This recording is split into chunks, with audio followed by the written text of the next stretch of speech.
দলগাঁৱত ৰাইজৰ দলৰ বৃহৎ জয় বিজয় উল্লাস ৰাইজৰ দলৰ অসমৰ ভিতৰত সৰ্বাধিক ভোটৰ ব্যৱধানত জয়লাভ ময়ূৰী খাতুনৰ শ্যামটিলা অপৰীয়া জিলা পৰিষদত 12,000ৰ অধিক ভোটৰ ব্যৱধানত বিজয় ৰাইজৰ দলৰ প্ৰাৰ্থীৰ হয় মই আজি জয়লাভ কৰিছোঁ মোৰ বহুত ভাল লাগি আছে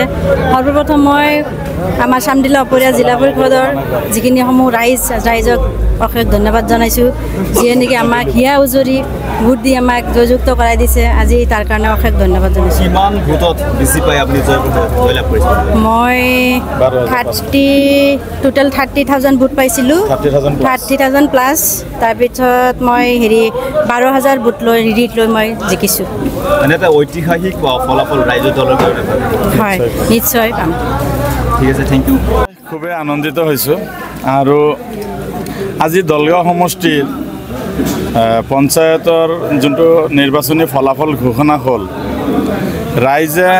যি ফলাফল মানে ভোটদান কৰিলে আপোনালোকে গম পায় আজি দলগাঁৱত চুনামি হৈ গৈছে যেনেকৈ চুনামিত বিধ্বস্ত হৈ একো মানে চিনচাপ নৰয় ঠিক তেনেকুৱাকৈ AIUDF দলটো আজিৰ এই নিৰ্বাচনী চুনামিত বিদায় লৈছে গতিকে ইয়াৰ পৰা এটা কথাই প্ৰমাণ হয় কোনো নেতা বা দল ৰাইজতকৈ উদ্ধত নহয় আজি অখিল গগৈ বা ৰাইজৰ দলৰ প্ৰতি মানুহৰ যে ইমান আকৰ্ষণ বাঢ়িছে তাৰ কাৰণ এটাই অখিল গগৈ ডাঙৰীয়া যিকোনো সময়ত ধনী দুখীয়াৰ যিকোনো ধৰণৰ সমস্যাত তেওঁ সজোৰে মাত মাতি ৰাইজৰ হৃদয়ত ৰাইজৰ অন্তৰত তেওঁ স্থান লাভ কৰিছে বাবেই তেখেতৰ সভা সমিতিত হিল লোল ভাঙি হাজাৰ হাজাৰ মানুহ ওলাই আহে তাৰে আজি নিৰ্বাচনী ফলাফল হিচাপে আপোনালোকে ক'ব পাৰে যে মানে যিকোনো নেতাই ৰাইজৰ উদ্ধত নহয় ৰাইজ যে যিকোনো সময়ত পৰিৱৰ্তন কৰি চুনামি সদৃশ ফলাফল আনি দিব পাৰে এয়াই বাস্তৱ পঞ্চায়ত নিৰ্বাচনৰ ফলাফল নিশ্চয়কৈ প্ৰভাৱ পেলাব আমি আমাৰ এই বিজয়ে আমাৰ এই ধাৰা আমি 26লৈকে অব্যাহত ৰাখিম আৰু আমি মানে দ্বিগুণ শক্তি লাভ কৰিছোঁ আজিৰ এই ফলাফলে আমি 26ৰ কাৰণে অহাকালিৰ পৰাই আমি পূৰ্ণ উদ্যমে দলীয় কৰ্মীবৃন্দক লগত লৈ আমি ৰাইজৰ মাজত সোমাই যাম আৰু 26তো আমাৰ এই বিজয় যাত্ৰা অব্যাহত ৰাখিবৰ কাৰণে চেষ্টা কৰিম ধন্যবাদ জয় এই জয়ৰ বাবে আমি প্ৰথমতে শ্যামটিলা অপৰীয়া ৰাইজৰ যি ভোটাৰ ৰাইজ সেই ভোটাৰ ৰাইজক আমি আন্তৰিক ধন্যবাদ আৰু কৃতজ্ঞতা জনাইছোঁ আমি এক দলগাঁৱত এক পৰিৱৰ্তনৰ আহ্বান জনাইছিলোঁ আমি এক পৰিৱৰ্তনকামী ৰাজনীতি তথা আমি ৰাইজৰ দলৰ জৰিয়তে দলগাঁৱত এটা নতুন ৰাজনৈতিক ধাৰা প্ৰতিষ্ঠা কৰাৰ কাৰণে এটা আহ্বান আমি ৰাইজক জনাইছিলোঁ আৰু ৰাইজে আমাৰ আহ্বানক সঁহাৰি জনাইছে ৰাইজে দলগাঁৱত ইমান দিনেদি চলি থকা যি মানে লুণ্ঠন যি দাদাগিৰিৰ ৰাজনীতি যি বঞ্চনাৰ ৰাজনীতি সেই ৰাজনীতিক মানে আপোনাৰ নস্যাৎ কৰি পেলাই সমগ্ৰ দলগাঁওবাসী ৰাইজে এক নজিৰবিহীন এক ফলাফল অসমবাসীক দেখুৱাইছে এক নজিৰবিহীন ঘটনা সৃষ্টি কৰিছে বুলি ক'ব লাগিব আৰু দলগাঁৱৰ ৰাইজৰ দলৰ আহ্বান মৰ্মে তথা আমাৰ সভাপতি অখিল গগৈ ডাঙৰীয়াই দলগাঁৱত 5খনকৈ সভা কৰিছে আমি সভা সমিতি কৰিছোঁ বিশেষকৈ অপৰীয়া শ্যামটিলা আৰু অপৰীয়া জিলা পৰিষদৰ আমাৰ দলৰ মাননীয় প্ৰাৰ্থী ময়ূৰী খাতুন বাইদেউৰ প্ৰতি মানুহৰ যথেষ্ট ভাল মনোভাৱ আছিলে এটা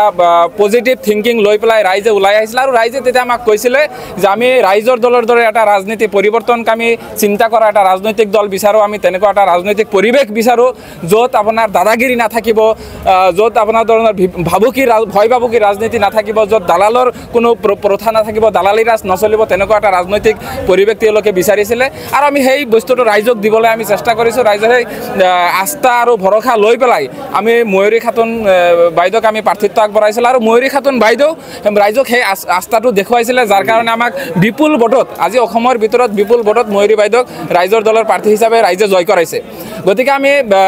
এই চেগতে আমি অসমবাসী ৰাইজক আমি জনাব বিচাৰিছোঁ দলগাঁওবাসী ৰাইজক আমি জনাব বিচাৰিছোঁ যে দলগাঁওবাসী ৰাইজক আমাৰ আন্তৰিক ধন্যবাদ আৰু কৃতজ্ঞতা থাকিবই তাৰপিছত আমি এই কথাটো আহ্বান জনাম যে এইটো আমাৰ আৰম্ভণিহে আজি দলগাঁৱৰ ৰাইজে যি পৰিৱৰ্তনকামী আপোনাৰ ৰাজনীতিৰ ইংগিত প্ৰদান কৰিলে এইটো আমাৰ কাৰণে এটা মানে প্ৰথম এটা আমি খুঁটি এটা পুতিলোঁ গতিকে এইটো আমি সমল হিচাপে লৈ আমি আগবাঢ়ি যাব লাগিব আৰু এই ক্ষেত্ৰত মানে যিবোৰ ৰাইজে ইমান দিনেদি মেহনত কৰি আছে শ্ৰম কৰি আছে আপোনাৰ ৰাইজৰ ঘৰে ঘৰে গৈছে আমাৰ এই ৰাজনীতিটো ৰাইজক বুজাবলৈ যিসকল ব্যক্তিয়ে চেষ্টা কৰিছে মই সকলো ব্যক্তিকে মানে মই আন্তৰিক ধন্যবাদ জ্ঞাপন কৰিছোঁ আৰু এটা কথা মানে আচৰিত কথা এইটোৱে যে আমাৰ কাৰণে অলপ কষ্ট হৈছে হয় কাৰণ আমাৰ দলটো নতুন আমাৰ যিটো প্ৰতীক চিহ্ন সেইটো নতুন আজি আমাৰ সমাজত মানে বেছি সংখ্যক ভোটাৰ আপোনাৰ অশিক্ষিত ভোটাৰ তেওঁলোকে প্ৰাৰ্থীৰ নামটো পঢ়িব নোৱাৰে তেওঁলোকে প্ৰতীক চিহ্ন চাই ভোট দিয়ে গতিকে আমাৰ প্ৰতীক চিহ্নটো যেহেতু মানে নতুন গতিকে সেইটো মানুহে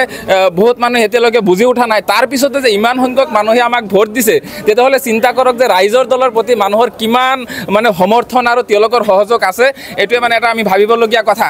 দ্বিতীয় কথাটো হ'ল যে দলগাঁৱত ইমান দিন যিটো ৰাজনীতি মুজিবুৰ দাই চলাই আছিলে তেখেতে এইবাৰ নিৰ্বাচনী সভাতো বিভিন্ন ধৰণৰ ভয় ভাবুকি তেখেতে কৈছে যে আমাৰ দলক ভোট নিদিলে যদি বেলেগ ৱাৰ্ড সদস্য যিকে বেলেগ মানুহক ভোট দিয়ে তেতিয়াহ'লে কাম কাজ নাপাব তেনেকুৱা ধৰণৰ বিভিন্ন তুচ্ছ তাচ্ছিল্য মানে এটা ৰাজনৈতিক পৰিৱেশ এটা গঢ় দিছিলে আৰু মুজিবুৰ দাৰ যিটো বডি লেংগুৱেজ আছিলে মুজিবুৰ দা অখিল গগৈ যেতিয়া দলগাঁৱত আহিছিলে তেতিয়া মুজিবুৰ দা কি কৈছিলে যে অখিল গগৈ কি মুছলমানৰ দলগাঁৱৰ মানুহৰ অভিভাৱক নেকি তেখেতে কৈছিলে যে বদৰুদ্দিন আজমল বোলে দলগাঁৱৰ মানুহৰ অভিভাৱক মুছলমানৰ অভিভাৱক দলগাঁও তথা অসমৰ মুছলমানৰ অভিভাৱক যে বদৰুদ্দিন আজমল নহয় এই কথাটোতো দলগাঁৱৰ মানুহে এবাৰ প্ৰমাণ দিলে ভোটৰ জৰিয়তে মুজিবুৰ দাক দেখাই দিলে যে বদৰুদ্দিন আজমলৰ ৰাজনীতি আমি নামানো মুজিবুৰ দাৰ দাদাগিৰি আমি নামানো মুজিবুৰ ৰহমান ডাঙৰীয়াৰ যিটো মানে